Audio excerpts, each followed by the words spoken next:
How to see street view in Google Maps in Android. So hello guys, welcome back to my YouTube channel. In this video I'll be showing you how you can easily see the street view in Google Maps using your Android. So first thing, simply head over to your maps and make sure you are signed into your Gmail account, any of your Gmail account, and you also have your internet connection online. So once you set up those things, simply search in for any of the place which you want to visit. And once you search in for a specific place, just make sure that specific place has this image icon just right above it. You can see there is an image icon with a U-turn arrow just above the California. So simply click on it. So what this basically does is you will be able to view the street view just like this.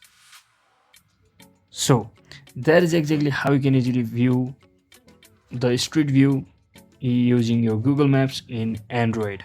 So hope this video was helpful guys. If it was, don't forget to like and subscribe to the channel. See you on the next one.